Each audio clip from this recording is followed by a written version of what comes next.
Bom dia a todos. A gente está com umas.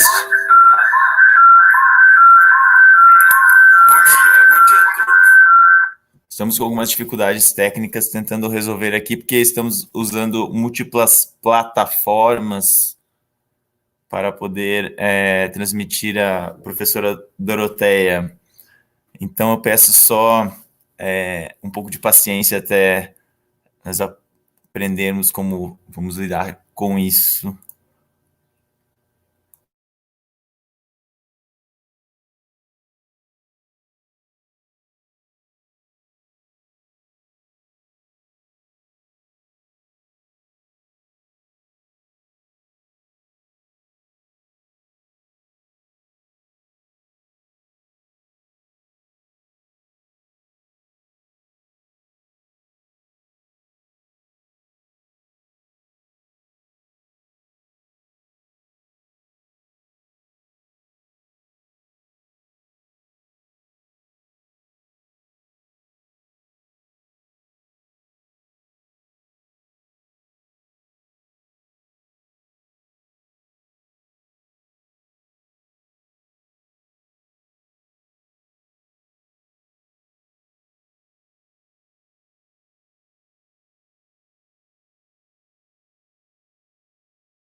Desliguei.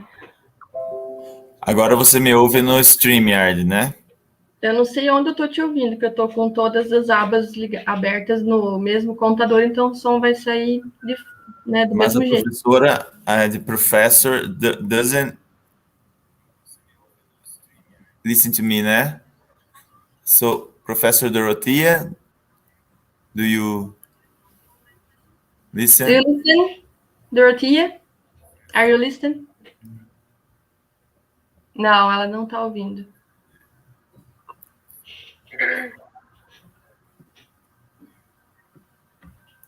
Porque ela tá. Tá, peraí, deve ser algo simples.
Teste.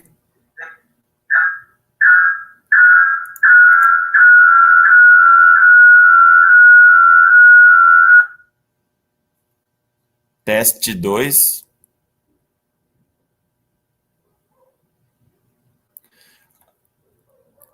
Luísa, agora você pode falar algo para ver se o meu computador capta. Estou com o microfone do Meet aberto.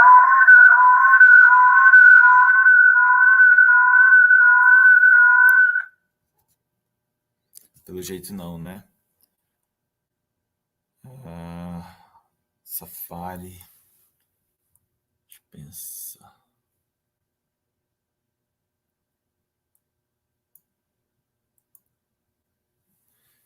Pode tentar de novo, por favor?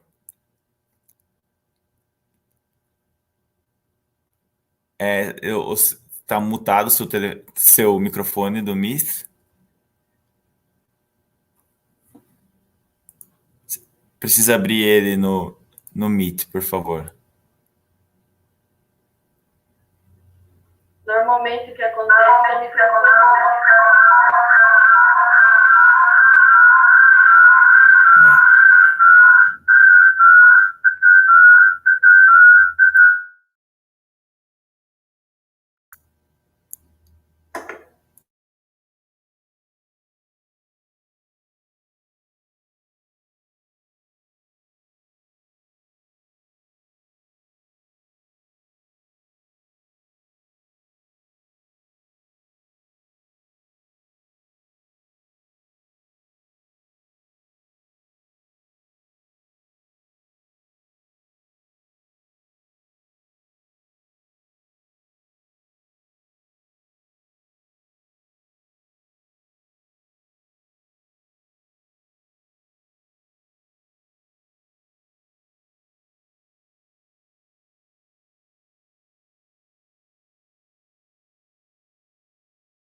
Eu estou. Quero saber se no YouTube nos ouvem sem microfonia e sem ruídos. Dorothea, are you listening to me? Are you listening to me? I can hear you, yes. Thank you very much. We are testing something. Okay. Thank you for patience. Sure, of course. Ó, aqui nos ouvem bem. Testa a mesma coisa, André. Eu vou mutar o meu microfone, os dois, e aí você fala alguma coisa, pode ser?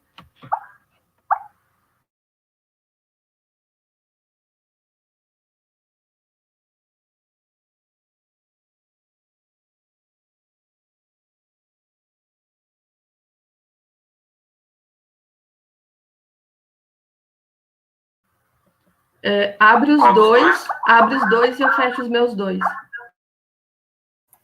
Agora eu estou fazendo um teste.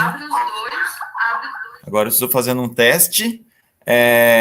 Caso o pessoal esteja me ouvindo e puder escrever, por gentileza.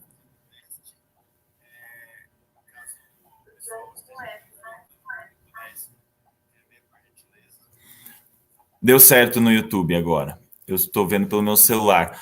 A última pessoa que falta.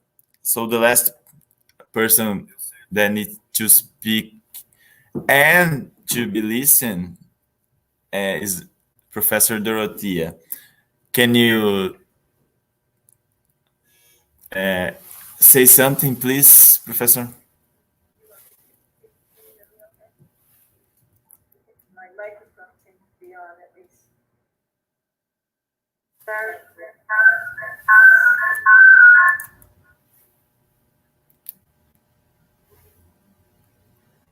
Can you hear me?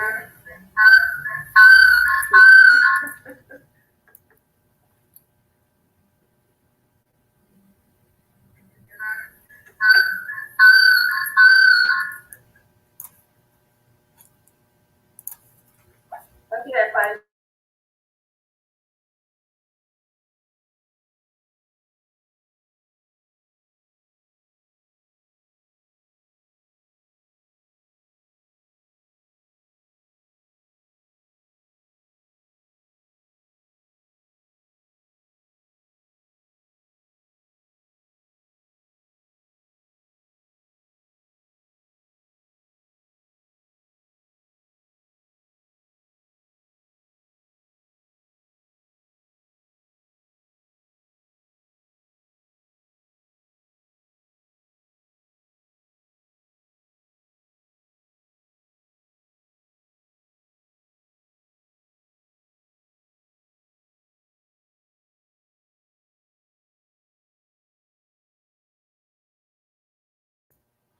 Anderson está nos falando que durante o teste da Luísa, o áudio da Dorothea veio bem, acho que era quando o meu estava desabilitado, então a gente vai... Então a gente vai começar aqui, gente, fazer finalmente esta interessantíssima conferência a qual nós já tivemos acesso acontecer. Luísa, por favor, eu vou mutar os meus microfones e você fica...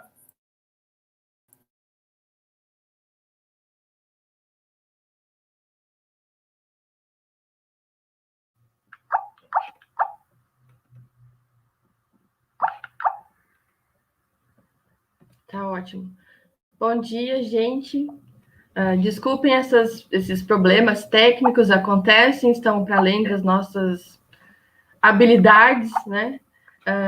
Então, agora, oficialmente, damos início a essa sessão do evento. Eu me chamo Luiz Helena Hilgert, sou pós-doutoranda em filosofia pela UFSCar, FAPESP, e organizo este ciclo internacional de conferências, A Fenomenologia entre Tempos e Lugares, junto com o meu amigo e colega André Dias. Sejam todos e todas muito bem-vindos e muito bem-vindas a esta nossa quarta sessão de conferências. Ontem, dia 23 de junho, nós tivemos conferências sobre os fundamentos teóricos da fenomenologia e as suas possíveis atualizações, também as aplicações dos seus conceitos e discussões envolvendo a política, o espaço social, com uma abordagem fenomenológica do espaço e da atenção, sobretudo nestes ambientes virtuais nos quais nós nos encontramos aqui e agora, inclusive. Agora, eu gostaria de apresentar a nossa conferencista dessa sessão, a doutora Dorothea Olkowski. Infelizmente, a nossa mesa matutina deste dia 24 de junho não contará com a presença da conferencista Florence Cailmet, mas nós seremos presenteados com a conferência da pesquisadora Dorothea Olkowski, que é professora da Universidade de Colorado, nos Estados Unidos. O seu trabalho envolve uma vasta gama de interesses filosóficos, da fenomenologia ao pós-estruturalismo, da ética ao feminismo. É autora, editora de 13 livros, de mais de 100 artigos, dentre os mais recentes, Philosophy of Freedom, Freedom's Refrains, Deleuze, Bergson and Merleau-Ponty, The Logics and Pragmatics of Affect, Perception and Creation. É membro do Comitê Diretor da Rede Internacional de Mulheres Filósofas da Unesco e diretora do Programa de Estudos Cognitivos Interdisciplinares da Universidade de Colorado. A professora fará sua conferência em inglês. Nós fizemos a tradução, o André gentilmente fez a tradução do texto da professora Dorothea e nós exibiremos na tela. Welcome, Professor Dorothea Olkowski. Good morning and be welcome. So,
Well, just a moment, Professor. I think your sound is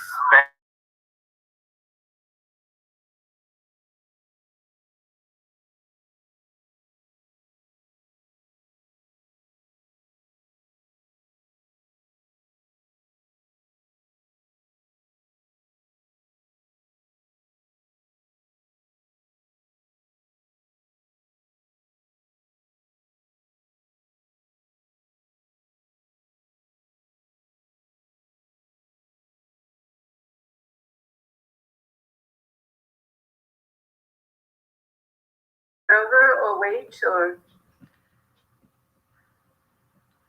Could you please start over? Okay, thank you. Thank I will you. do that. No problem, no problem.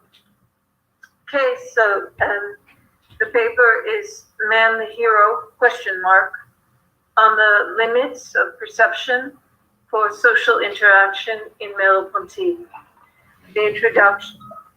In philosophy, problems posed by the concept of freedom, when they are not reduced to simplistic opposition of determinism versus indeterminism, are often assumed to be primarily ethical. But in his perceptual phenomenology, Maurice Merleau-Ponty stands out for not conceptualizing freedom in either of these traditional ways. In fact, he inaugurates an original approach when he argues that questions about choice must take their place in the lived context of temporal, social, and historical aspects of human relations. This appears to be because in his perceptual analysis, the human organism as a living present is open, not merely to the past and future, but also to temporalities outside of lived experience, including those of the environment and the social horizon, as a field of relations within which all choices take place. These fields of relations are articulated by Merleau-Ponty in a number of ways. They can be found in the Gestalt perceptual structure, whereby certain shapes are favored, such as cubes or groupings of dots in pairs of 6. But he also examines the fields of relations which he takes to be fundamental to our historical connections, as well as those organizing our connections to the physical world. They are understood as our way of being in the world within a variety of frameworks. So, for example, there is his well-known statement that in Russia, 1917, becoming revolutionary could not have been the effect of having been confronted with a representation of revolution, since more than likely no Russian peasant ever expressly advocated the transfer of property to the state, which, as he notes, might have been the terrifying projects that were generalized as revolutionary. If this is how it happens, he asserts, it's because there is a molecular process and not a molar mechanical causality operating to produce the transformations of social and political life.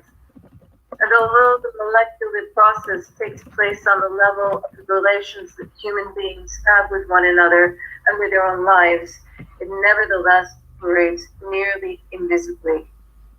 Molecular processes presume coexistence, but these descriptions do not provide a clear understanding of what a molecular process is and how it can be relevant for our relations with others and with ourselves. That is, how it structures our temporal, social, and political lives. This concept, the idea of molecular processes, is provocative, but does not immediately rise to the surface of Merleau-Ponty's thought. I mean, we will have to look to some lesser-known aspects of his philosophy to make sense of this idea and to arrive at some conclusions regarding the role it plays, and to determine if and how it arises conceptually in our experience. So let's begin with Merleau-Ponty's typology of heroes, which yields both a critique of non-relational approaches to our problem and an entry into the molecular processes that organize our social and political relations. And I know this is a text very few people know. 4 types of heroes. In the essay Man the Hero, Merleau-Ponty describes 4 different conceptions of what it is to be a hero in a world where he feels that, quote, heroes are fading away and the protests, which are cautious today, but tomorrow, in this post-World War I world, and apparently in the midst of the Second World War as well, Merleau-Ponty cites a man of letters, a former hero, who expresses a strong preference for even a cold grain of wisdom, intelligence, and reason and a distrust of heroes and heroism. So what about all of this? Is there still a place for heroes in Merleau-Ponty's lifetime, and what about our own? If some sort of hero remains possible, we have to ask which version of the hero, if any, does Merleau-Ponty endorse, and how can this concept be used to ground his concept of the molecular? In our own time, even before the COVID-19 pandemic of 2020 and 2021, in the United States, one often heard of individuals being designated as heroes. This is really something in the US I don't know about elsewhere. Soldiers enlisted in various services in the US were frequently called heroes and thanked again and again for their service and given the option to board planes ahead of other passengers. More ordinary individuals such as police, firefighters, good Samaritans, and individuals who perform such exceptional deeds like landing a plane full of passengers, thank for their services and skill. With the coronavirus, which, and we cannot pretend, of course, when I wrote this, it really hadn't yet happened, but it has happened now. It has spread to nearly everywhere on Earth and is likely to persist as problematic long into the future in spite of cures and vaccines. The new heroes are generally in this order: doctors, nurses, emergency services workers, elderly care workers, grocery store workers, bus drivers, security workers, and a random scattering of others perceived to be risking their lives for the sake of the rest of us. Police may have once been part of this list, but in the US, the movement against systemic police violence seemed to have put their heroic status in question, although lately, because of what happened January 6th in the United States with the Capitol Police being attacked, this has shifted slightly already. With this in mind, it makes as much sense now as during Merleau-Ponty's lifetime to ask what or who is a hero, and how does this relate to the molecular and molar aspects of temporal, social, and political change. Merleau-Ponty offers us 4 different approaches, 4 conceptions of the hero, those of Hegel, Nietzsche, Hemingway, finally then of Saint-Exupéry. Each performs through their writing, and they where in their writing where to speak or to write is to act was formative conception. A different version, each performs a different version or vision of the hero, their motives, and the world they inhabit. We can use these 4 versions both to assess Merleau-Ponty's understanding of the hero and to understand the social and political relations defined by each of these types.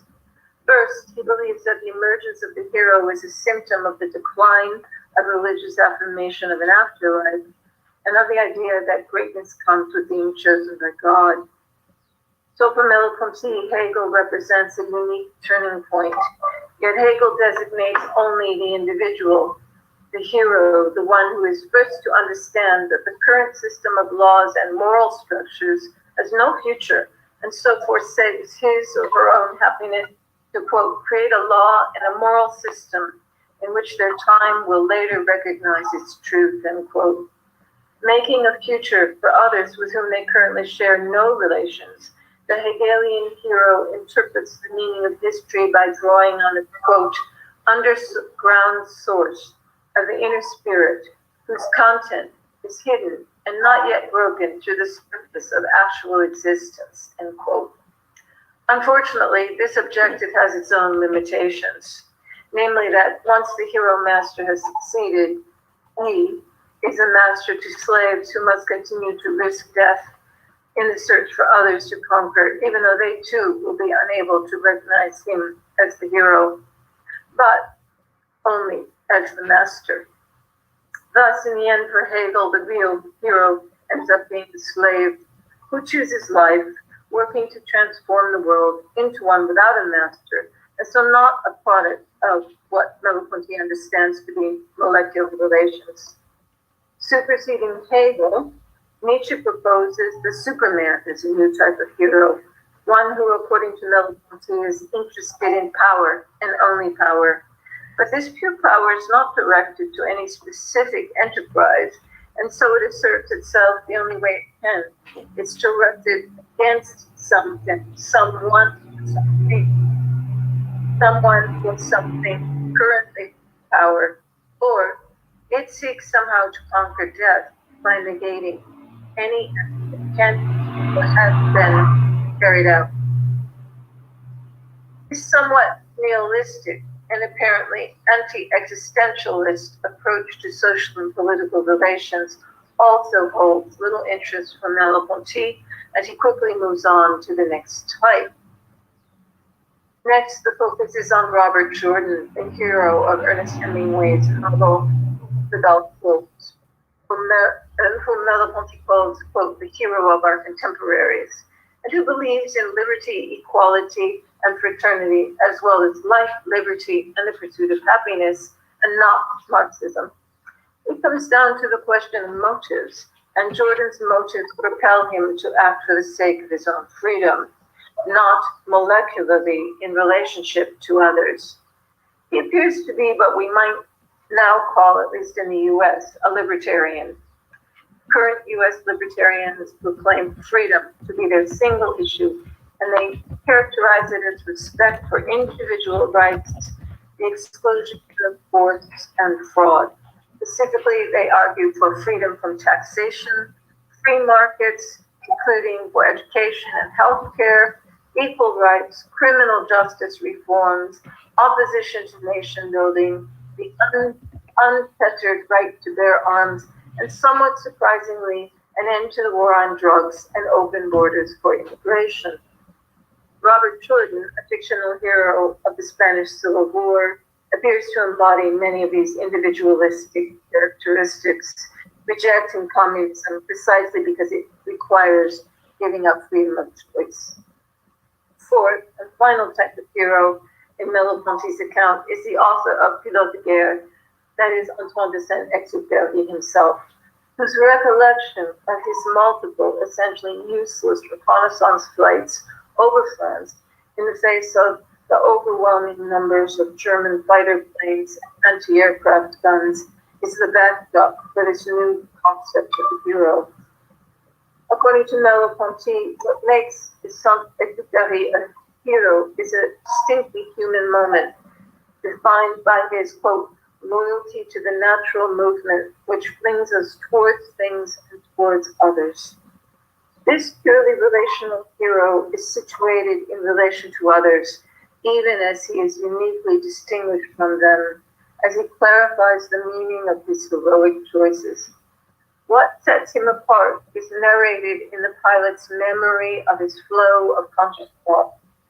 It is quite like the structure of lived experience articulated by the philosopher. It does not appear in any other version of the hero's tale, and therefore gives a much more significant role to Saint-Exupéry's hero's story, and can be seen to play a central role in Merleau-Ponty's conception of the molecular structure of the temporal, social, and political relations. The molecular hero. Saint-Exupéry and his crew are reluctantly assigned to an impossible sortie by their superior officer, one almost certain to end badly for them.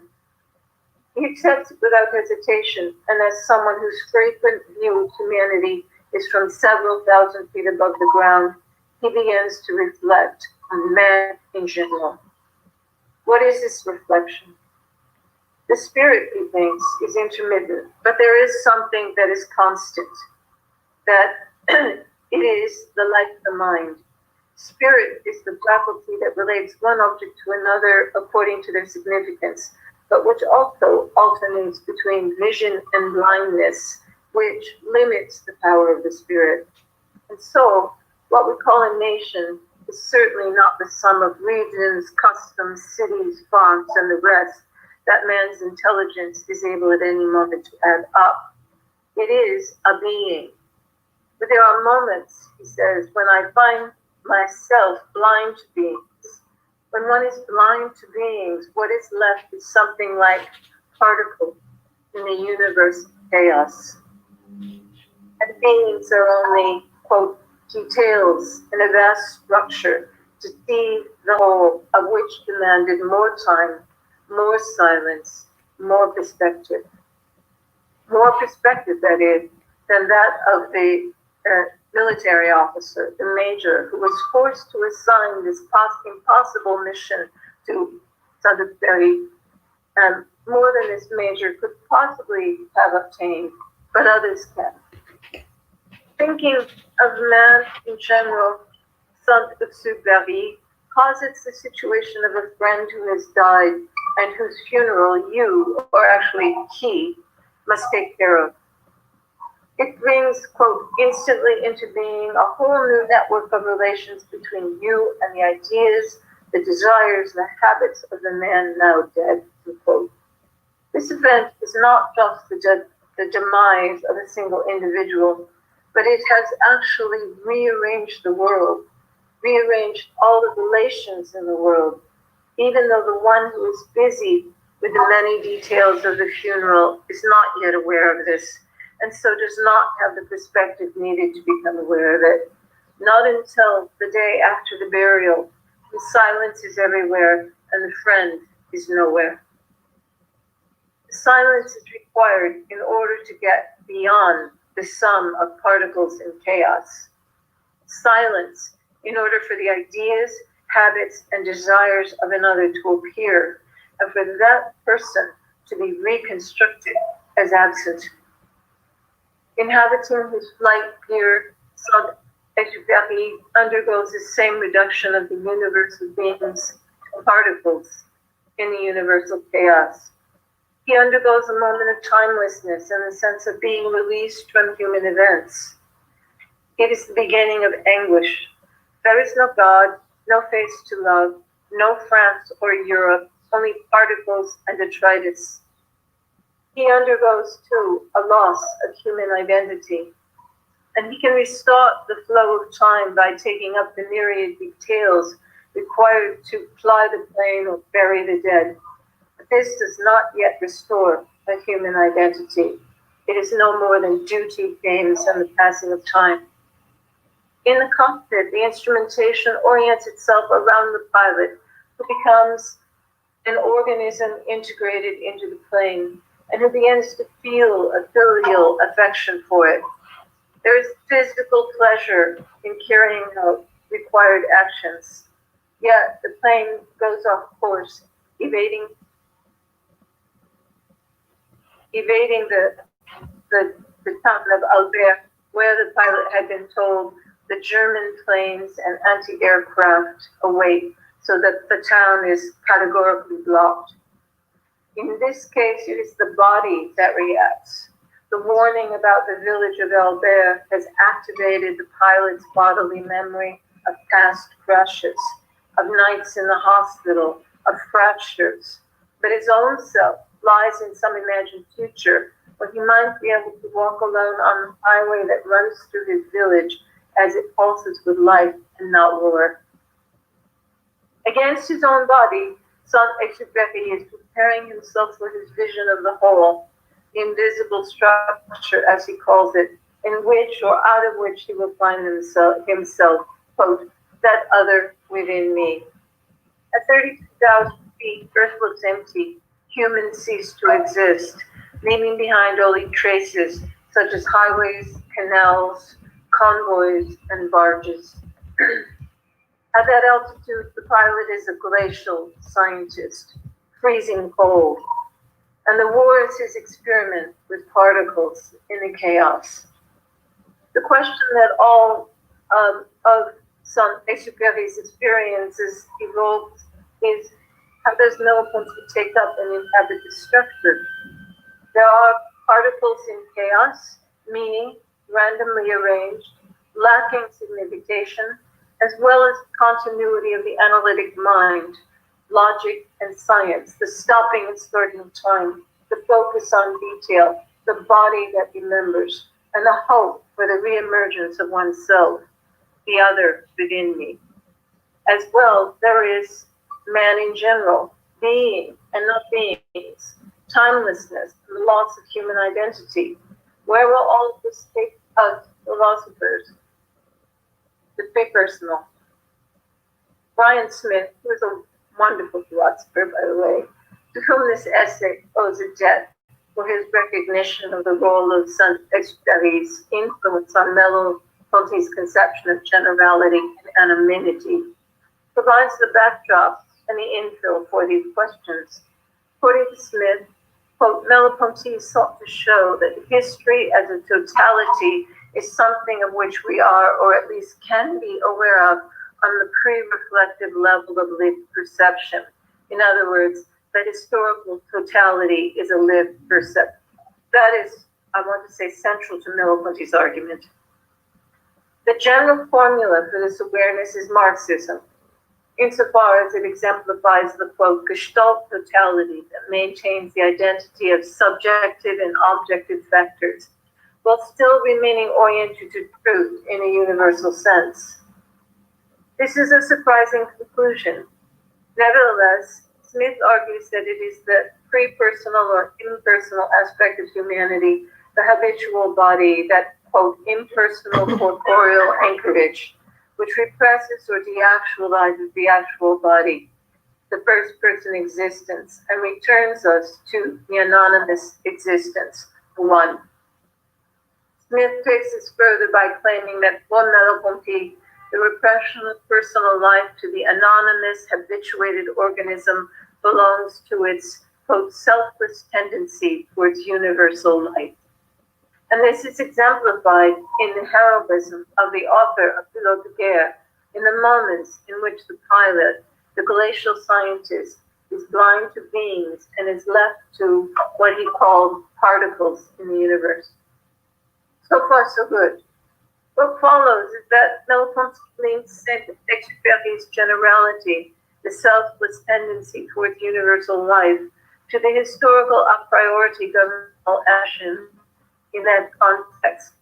This, to the extent there are forms of action geared toward the concrete realization of the latent universal content of existing structures.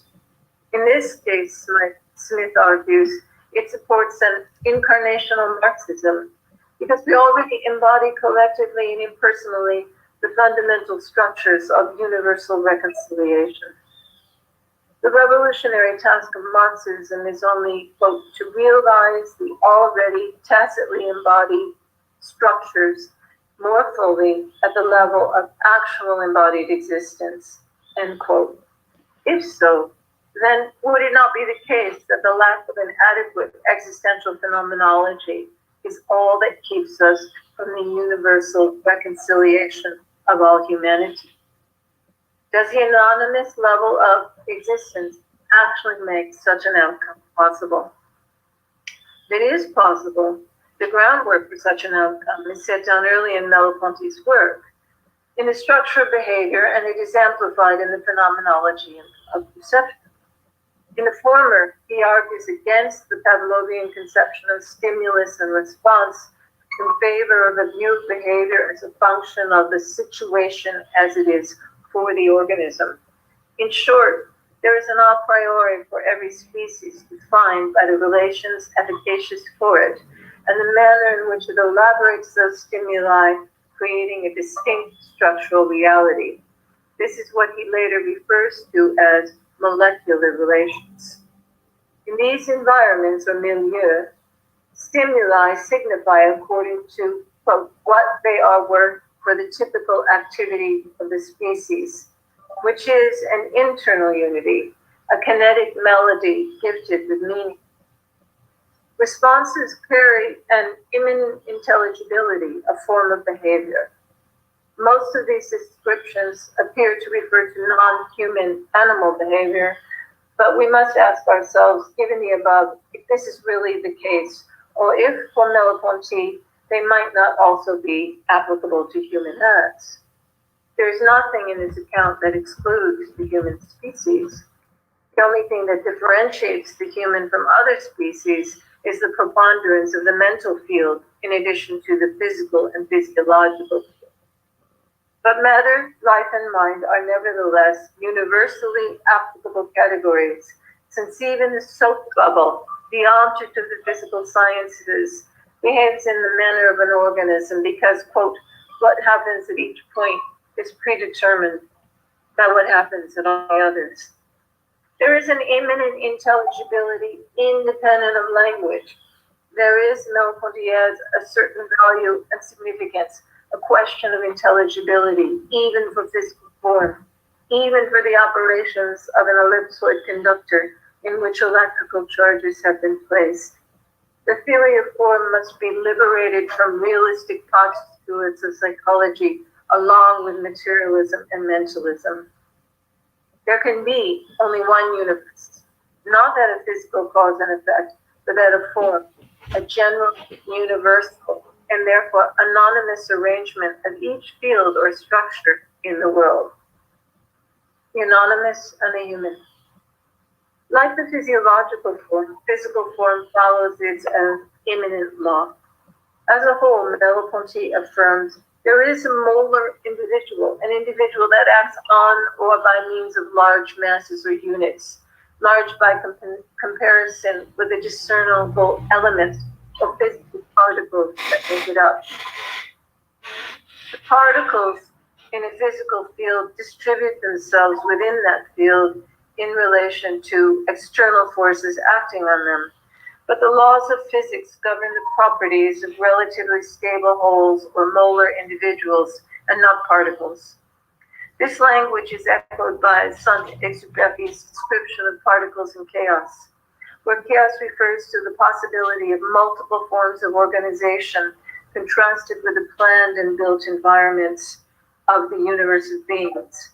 So we have the chaos of being, with a capital B, and the human organized world of beings.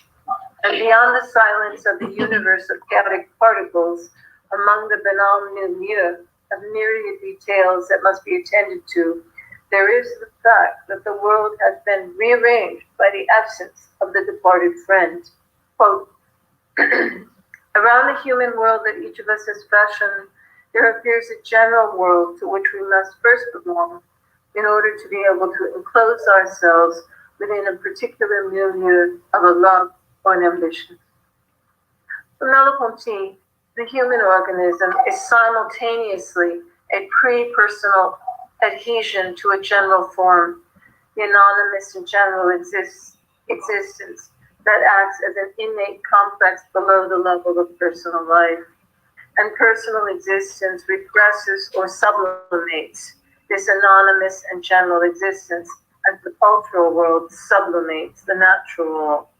Yet the latter always reassert themselves like the flow of time in relation to our present moments. The anonymous generality is both freedom and servitude, and this is because, as noted above, there is an a priori for every species defined by the relations efficacious for it, and the manner in which it elaborates those stimuli lead to the creation of a distinct structural reality.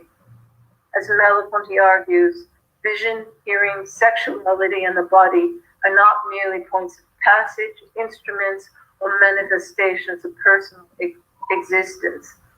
Personal existence takes them up and gathers them in their given and anonymous existence, which, as we have seen, is the universe of form that is physical, physiological, and mental, or symbolic, all at once.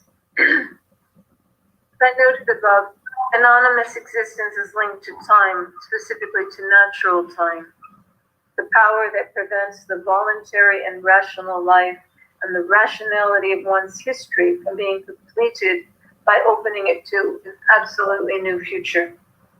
But the anonymous life also threatens the present, insofar as no human constitutes it, but culturally descends into it, like, quote, footprints in the sand.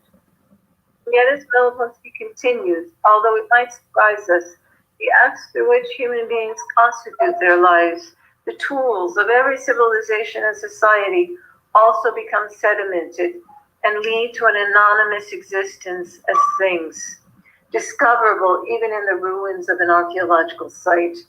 That is, quote, In the cultural object, I experience the mere presence of others under the veil of anonymity. One uses the pipe, the spoon, the bell. Merleau-Ponty is eager to explain how it is that we understand even ancient civilization without resorting to analogizing them to ourselves, and thereby placing a privilege constituting consciousness at the center of the world. What he wants is a, quote, general idea of the I, grasped in the mode of the one. But this is possible only if each individual is first a pre-personal subject in a pre-personal or neutral world, undivided between the perception of individuals and worlds, which then slip into one another and are gathered together in a world consisting of anonymous ones, variations of the one world, like the world inhabited by little children. There is one more element in this structure. Marked on the borders of our own history, there exists the place, at least if you're French anyway, the place of the Athenian Republic or the Roman Empire, indeterminate yet pre-existing, so that each of us may find the fundamental structures of history in our own lives. As Smith argues, like the world of particles and the world of perception, the social world pre-exists silently and as a solicitation. History is always already universally present, indeterminate and vague, but there. Saint-Exupéry's particles are truly in chaos, however. They are not organized into the multiplicity of human activities and objects.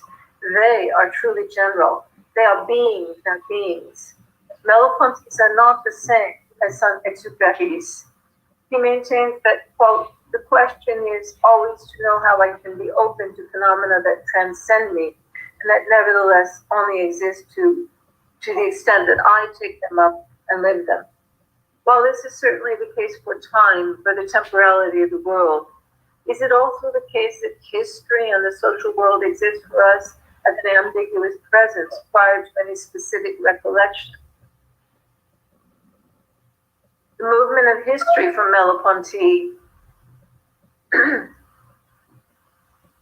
the creation of an artist is like the creation of an artist, an intention creating its instruments and its means of expression.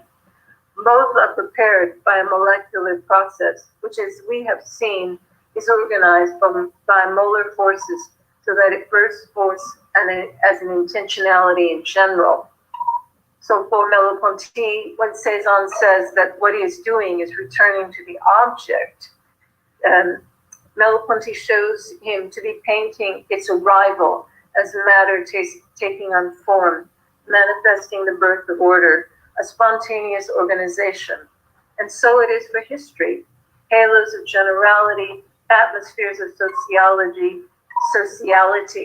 social existence prior to every personal decision. But if instead of social existence, one encounters the structures, for example, set out by Marx, and a different picture emerges. First, there are nomads wandering the earth, their great workshop, then the commune of peasants, which into the organization of guilds, until the state arises and emerges as the inscription of the collection of all the forces and agents of production, the old inscribed on the new, manifest as major work projects, extorted surplus value, tributes, and generalized servitude. Nothing of Merleau-Ponty's idealized picture of the pre-personal being ready for revolution can be found in this. So perhaps it is here that we encounter the limits of the phenomenology of perception's conception of structures and forms that are supposed to set us free from our first-person existence, from our irrefutable certainties and knowledge, and confirm that we are structures open to the world and others. In the physical realm, apart from molar form, particles exist chaotically, randomly, and disorganized. This would then undermine the claim that the physical, physiological, and symbolic worlds exist for us as an ambiguous presence prior to any specific recollection, but nevertheless pre-exists us so that each of us will seamlessly reveal the fundamental structures of social and historical life in our own lives. So let us now return to the words of the author of Pilote de Guerre, the moments in which he becomes the glacial scientist, blind to beings, and undergoing the transformation of the universe of beings to particles in the universal chaos. Recall his timelessness, his release from human events, his loss of human identity, and his anguish at 33,000 feet, where there is no God, no face to love, no France or Europe, only particles and detritus. Recall how the chaos of being takes over, even as his own self lies in some imagined future when he might when he might be able to walk alone on the highway that runs through his village as it pulses with life, exempt from war. Saint-Exupéry did not dream of revolution, and he did not even live to become his own so-called self. He died when his plane crashed into the deep waters of the Mediterranean Sea, returning forever to the anonymous and pre-personal existence in the chaos of being, never a hero to himself, always a glacial scientist. Thank you very much.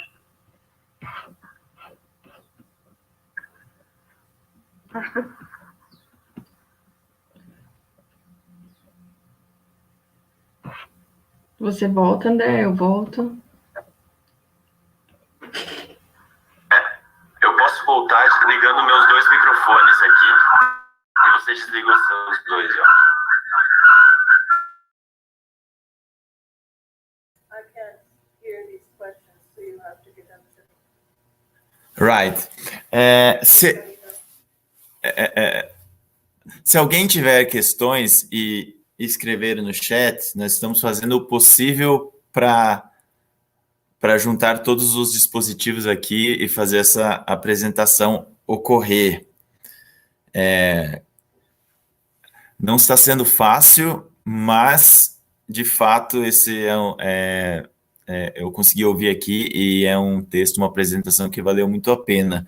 Enquanto o pessoal pensa em questões, a gente traduz para a professora Dorothea e, em seguida, traduz tanto quanto possível, acho que assim como a nossa relação com a tecnologia, para vocês de volta.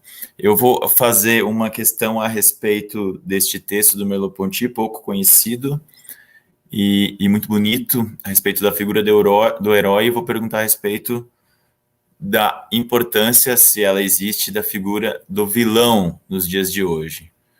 So, Professor Dorothea, I thank you. I'm very glad for this text and presentation that it make our event very rich and not only because the approach that you make of Merleau-Ponty, that for me is very singular, but also for rescuing this barely known text, and most beautiful for me, man, the hero. I was thinking about this condition of Antoine de Saint-Exupéry that seems to me that he can see his human condition and becomes not human at some extent, or as Merleau-Ponty himself writes in Éloge de la philosophie, we are more or less human than we are. Yet I ask, and even for that, I ask about the figure of the villain. I don't know if I am pronouncing it correctly. The villain, the antagonist, not the hero, in our days, because I think that perhaps it's the villain nowadays that can create a true convergence of different political, ethical, and human forces and not the hero and the human. After all, for instance, here in Brazil, we have a multicultural and very political forces, such as in the on the parties and the social movements, and most of them doesn't agree and will not agree one with another, but they are converging, not to with not around a project of future or a project of political project, but against this figure of I think not a hero but a villain, just to in order to maybe just stay alive for another month or two. We are very glad to stay alive in our situation, in our present situation, and so if you with all this theory background, can please tell to us something about how can we think about the villain, maybe with the hero, against the hero. I think that even maybe the villain is, after all, theoretically speaking, the transcendental conscience, after all, that make a true convergence of forces and not the reconciliation. Well, I don't know if I think I can try to answer. First of all, I want to be very clear that my interest is because he rejects the whole idea of a hero, and I agree with him. And so, right. So I'm not. So I think, even though Merleau-Ponty is trying to rethink the notion of hero in a much on a basis of the anonymous one, what I try to argue is that it fails. That anyway, for me, it fails. There might be some other Merleau-Pontians who would argue that I'm wrong, but for me, it fails. Especially when you look at it from the point of view of Saint-Exupéry. And along that same line, to begin to discuss the villain is the same as discussing the hero. And so I had a discussion like this recently with someone about anarchy and anarchism. And the problem for me and I only began to realize that the problem for me with all of our social and political positioning is, to some extent, we do take it to arise out of some pre-personal, impersonal, historical, social, and political life. And let's just take an area where it's easy to see, and that would be in the environment, right, which we're on the basis of our social and political struggles destroying. But from the point of view of someone like Saint-Exupéry, right, it's not a question of engaging in all those social and political struggles in order to resolve the problem.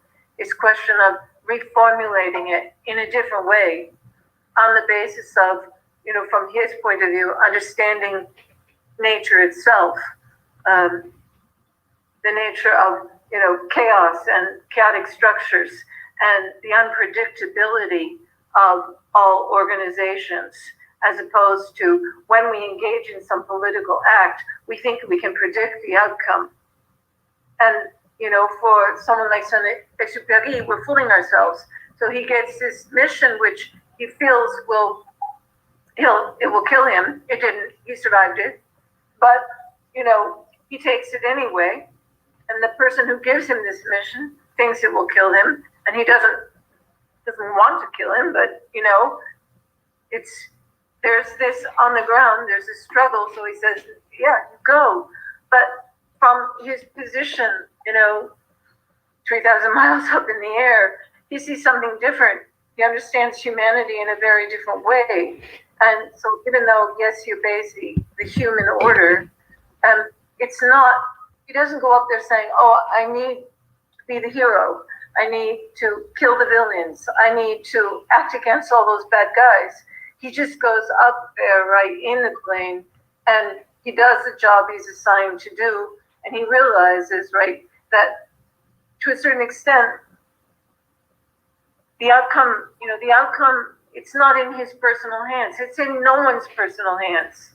It's an aggregation of forces that are often outside of and beyond that are always outside and beyond our control. And so, our struggles to act politically, and I don't mean to be nihilistic about this, but there's a certain sense in which if we see ourselves in oppositional struggles, it's going to fail.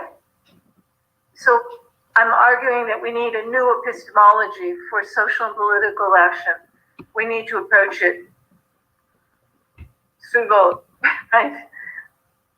From 3,000 feet up. We need to understand also that the nature of reality on the physical level, which we are part of, is that every starting point has an unanticipated outcome. Every starting point has an unanticipated outcome. And we have to remain completely open to that set of problems. So this is just sort of like, I painted a small picture of a much larger issue, what I take to be a much larger issue. I just tried to put it in language that we could see one picture and then we could understand that, right, that's just that little picture describes something much larger, which would take a lot more work to describe. André, será que eu posso fazer uma pergunta e depois você traduz as duas respostas de uma vez por causa dessa inversão de microfone? Pode ser? Faz assim? Tá. Thank you very much for this thought-provoking and original lecture. And thank you very much for showing that Saint-Exupéry is more than the little prince. And thank you again for your patience with our technological inability. Thank you for your invitation. I'm so honored. I really appreciate it. Thank you. And thank you for your interest. I would ask if this passage, a short aspect of your text, this passage against Pavlov, is a kind of phenomenalization of behavior, or still is a way of naturalizing the being. I don't know if you understand me, but this is a very little passage on your text about the behavior structure of Merleau-Ponty. Yeah. Merleau-Ponty is critical of behaviorists, of course. I really think that the structure of behavior is actually the structure of everything Merleau-Ponty wrote, everything. And that's why very often in my papers and books, I go back to it. And I think those three structures, right, the physical, the biological, and the mental, I think they are behind everything he does in life. And so that in his work. And the question is how non-physical is his thinking if you privilege the idea of structure? And I admit I've had to dance around this I suspect that there's a kind of idealism operating here, which I don't actually object to idealism, idealism is maybe the wrong word. I mean, he wants to undo, I mean, he doesn't want to fall into the hole of physicalist theories, right? He doesn't want physicalist ideas, which is why he rejects Pavlov appropriately. And he rejects physicalism in general. But it's unclear how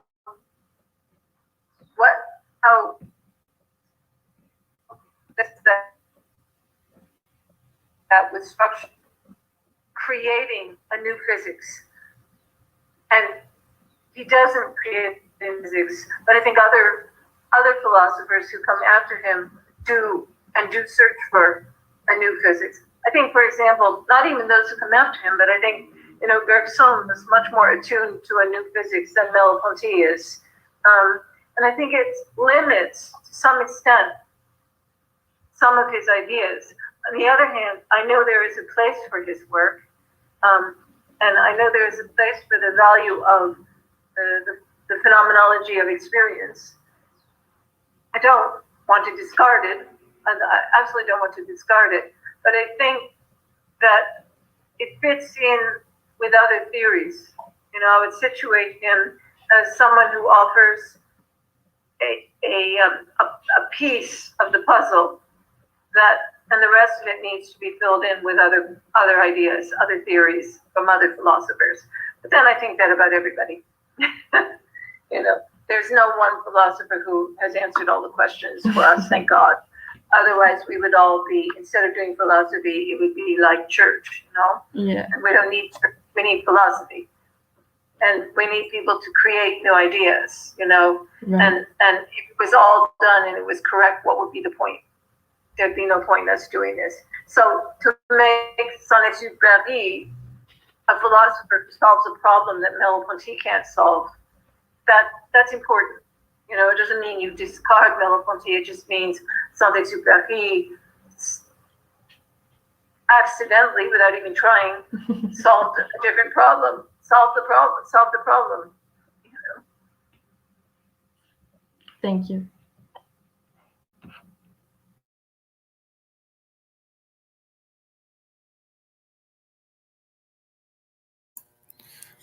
Okay, I will briefly translate the answers because they are so rich. Okay, I will briefly translate. Bem, eu perguntei, sobre a questão do vilão, a professora, e ela me respondeu que, na verdade, se trata de... O Merleau-Ponty já ele desmontava a figura do herói, em certa medida se movia contra ela, né? E a questão é trazer o ponto de vista deste herói, entre aspas, que é o Saint-Exupéry, algo que ela já discutiu em outros momentos com colegas dela a respeito de um ponto de vista anarquista e da filosofia da história, a partir do qual não se trata de imediatamente se engajar e resolver os problemas políticos, isso no texto dela, mas do ponto de vista mas reformular eles. Então, uma reformulação dos problemas políticos, dos problemas de liberdade, engajamento, heroísmo, a partir do ponto de vista da natureza e do caos. E é assim que ela toma tanto o texto do Merleau-Ponty quanto o livro O Pilote de Guerre, né, do Saint-Exupéry. Então, não se trata de pensar explicitamente o que fazer com o nosso futuro. O Saint-Exupéry, ele vai à morte, vai para uma missão suicida, ele sabe que pode morrer e vai mesmo assim. A ideia dele não é querer ser herói, não é querer matar os caras maus, the bad guys, né? Como ela disse. Ele sabe que ele não tem o destino inteiro, o desdobramento das suas ações nas mãos dele. E a questão, então, como um todo, para fechar, é que nós falhamos se nós tentamos ter todo o desdobramento das nossas ações, o destino em nossas mãos, né? Se a gente consegue. porque o que acontece? Mesmo toda teoria tem um desdobramento que ela não antecipa. Ela não antecipa completamente. Então, como ela disse, trata de trazer à tona, por meio dessa figura, algo que ela vai também recuperar na resposta que ela deu à Luísa. A Luísa perguntou entre as relações da passagem do Pavlov, né, do psicólogo, e que levaria a uma naturalização do ser, da consciência, com relação ao Merleau-Ponty, que, como a professora Dorothea disse, ele é muito crítico com relação a essa perspectiva do Pavlov, né? E ela sempre recupera essa crítica em vários dos trabalhos dela, trazendo à tona a ideia justamente de estrutura, de forma, né? Que está presente desde a estrutura do comportamento, o primeiro livro do Merleau-Ponty. O Merleau-Ponty rejeita o fisicalismo, mas, segundo a professora, na época dele rejeitava o fisicalismo, e Pavlov, né, como um dos tributários, né, dessa perspectiva. Mas o que o que acontece é que, após o fisicalismo, se criou uma nova física, e de fato os trabalhos mais recentes dela envolvem a teoria do caos, a mecânica quântica em relação à filosofia. Eu digo para todo mundo pesquisar os trabalhos dela, que vale a pena. E aí, para terminar, ela diz: a fenomenologia da experiência, tal como a do Merleau-Ponty, ela tem um lugar em toda essa descrição bastante contemporânea, bastante rica, bastante complexa, que se faz, mas como uma espécie de peça, como ela diz, e um grande quebra-cabeça, né, em a puzzle. E aí o que acontece? Porque toda teoria ela não consegue totalizar e não consegue antecipar completamente os seus desdobramentos, senão ela faria de si mesma uma igreja. E eu creio que, neste ponto, ambas as respostas elas se aproximam, né? Se não houver mais uma questão aqui, eu acho que não tem, né? Eu faria uma questão final para ela, porque eu quero muito aproveitar a oportunidade. I want to make just one more question, and this will be very briefly. There's some resonance or in this molecular relations and molecular heroism, even molecular maybe revolution, with the works of Guattari and Gilles Deleuze? Or I'm asking you because I know that you know very well all of these authors, and I am curious about that.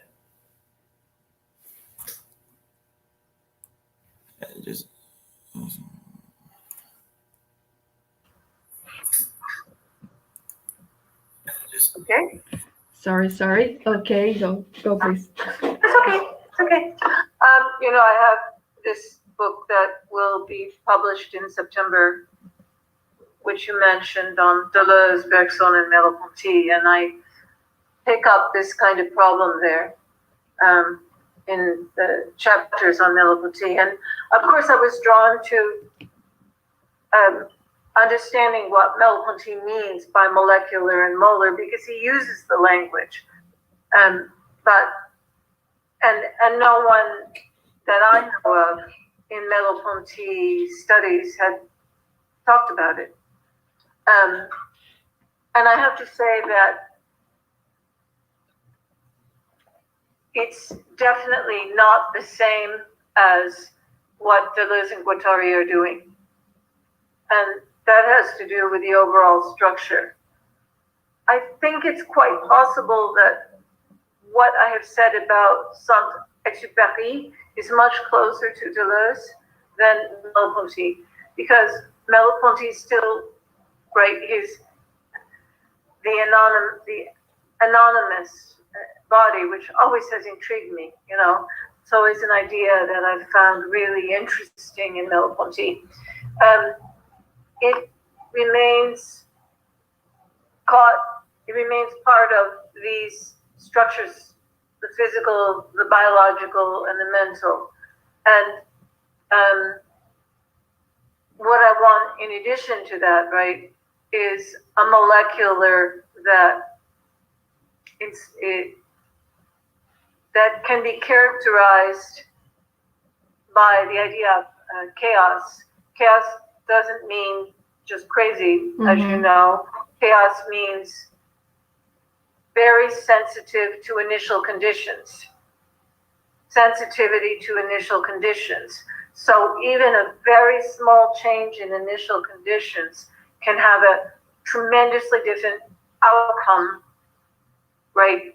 Depending on exactly what those initial conditions are, even the smallest change. So there's no one history. There isn't a single history for us to absorb in any way, shape, or form. There's a multiplicity of them. And therefore, when we ground our social and political disputes in the idea that there's one history,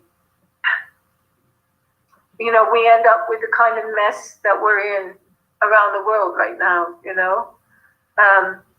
There isn't, right?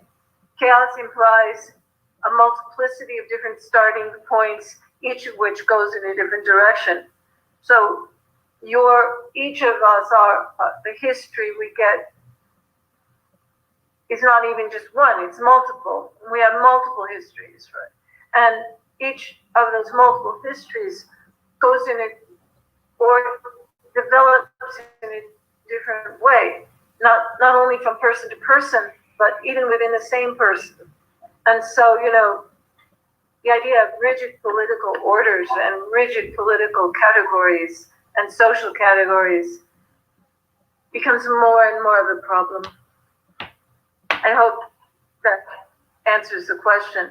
I would think this is a little closer to what Deleuze and Guattari were after, especially Guattari.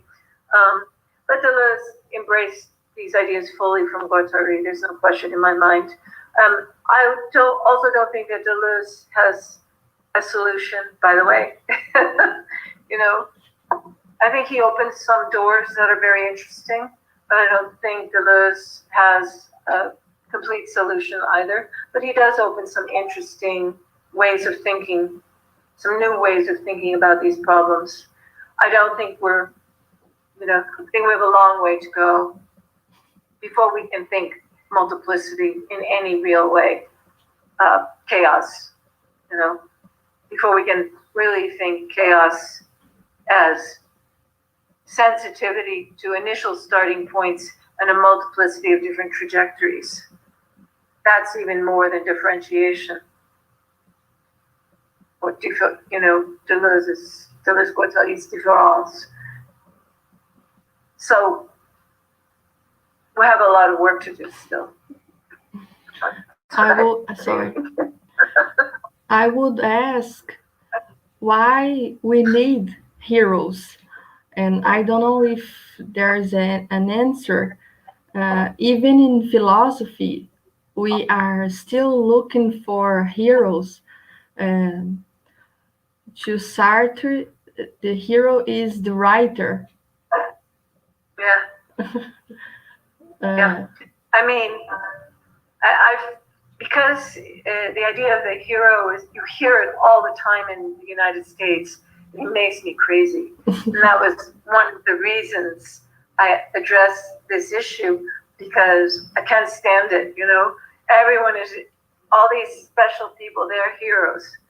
And if you ask them, are you a hero? Usually they say, I'm not a hero. I was just doing my job. You know, I was doing the right thing, or I was following the trajectory based on what I know or what I was asked to do. Just like Saint-Exupéry, you know. He didn't say, oh, I'm going to go up in this plane and be a hero.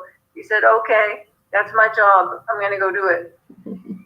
That's the way it is, mostly. We do our job, you know, and the use of this word hero just makes it's infuriating to me. So I think that's part of the reason why I'm glad that Merleau-Ponty questions it, but I agree with you. I don't think we need this. It's not helpful. Cool.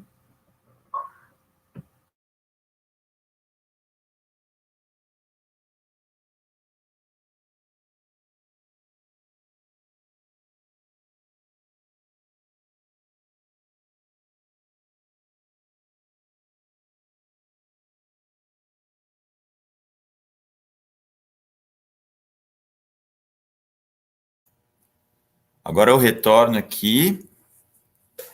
Eu só quero ver se o meu som está saindo. Agora eu retorno aqui. Ok, eu vou fazer uma breve tradução dessas duas últimas questões. Eu perguntei se o termo molecular, bastante usado no texto dela, tinha alguma ressonância, interface, mesmo diferença com o termo utilizado principalmente pelo Guattari e junto do Deleuze, né, Guattari. E ela me disse que a princípio não, embora não há uma ressonância total, né? E que, na verdade, o que a gente poderia, procurando uma aproximação possível, é encontrar, justamente reencontrar esta dificuldade de princípio em todas as nossas tentativas, tanto de totalizar quanto de antecipar a história e mesmo nós mesmos, porque ela diz, existe uma multiplicidade de tempos e de histórias, que o termo molecular e toda e esse aspecto eminentemente caótico da nossa vida traz à tona. Existe uma multiplicidade da história que deve nuançar, deve nortear e também relativizar na medida do possível a política. E existe uma multiplicidade de acontecimentos, de ocorrências, mesmo no nível do indivíduo, não apenas no coletivo da história. Para ela, o Deleuze desenvolve, sim, essa questão do regime molecular do sentido, né? Ele muito mais pega do Guattari do que ele mesmo desenvolve, e ela crê que, embora essas questões são inacabadas, como ela vai terminar na resposta dela, que o Deleuze não tem uma solução para este caos que, em certa medida, governa a nossa vida, mas como ela frisa bem, o caos não é bagunça, o caos não é nada, não se trata de pensar isso, né? Mas como existe essa complexidade, multiplicidade constitutiva de todas as nossas experiências, né?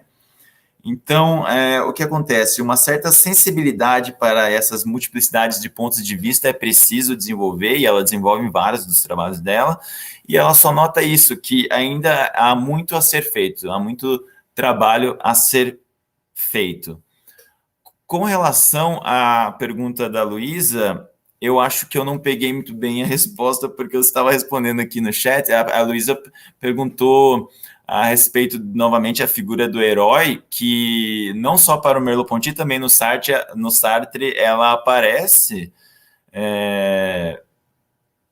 na figura do escritor, né?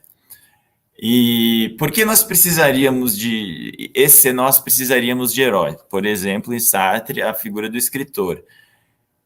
E eu acho que eu não peguei essa resposta, gente, me desculpem por não traduzir, ela foi mais rápida enquanto eu escrevi aqui para resolver os problemas de quem não conseguiu preencher ou não conseguiu atestar a presença pelo formulário. Pode enviar um e-mail para nós com todas as suas informações, porque o formulário está dando problema em alguns navegadores, então pode enviar o e-mail para nós e eu fico devendo essa resposta, mas como vai estar na internet, tudo que eu errei aqui, mais por culpa minha que estou transmitindo do que da Luísa, vai ficar para a eternidade, assim como essa maravilhosa palestra que eu queria agradecer antes da Luísa encerrar, por favor. Thank you again, Professor, for your kind acceptation of our invitation and delight us with your presence, lecture, and wisdom. I can say thank you very much. I'm very happy to have met you, and I know that the situation in your country is difficult, and I do wish you all to be good, okay. And I think about you and I worry about you. So I hope you will all be okay. Thank you very much. We're very glad to hear you, to have you. And I wish you the best. Obrigada a todos. Thank you. Obrigada a todos que estiveram conosco nessa manhã. Nós lamentamos profundamente os problemas técnicos que tivemos. No entanto, isso ultrapassa os nossos poderes e o nosso conhecimento. Encerramos essa primeira mesa do dia 24, a quarta mesa do nosso ciclo de conferências, e convidamos a todos para estarem conosco à tarde, com a presença ilustre também do professor Etienne Bambenet, e menos ilustre a minha conferência também. Obrigada a todos e até mais. Thank you, Dorothea. Goodbye. Thank you. Thank you. Enjoy the rest of your conference. Bye. Thank you very much. Bye. Bye.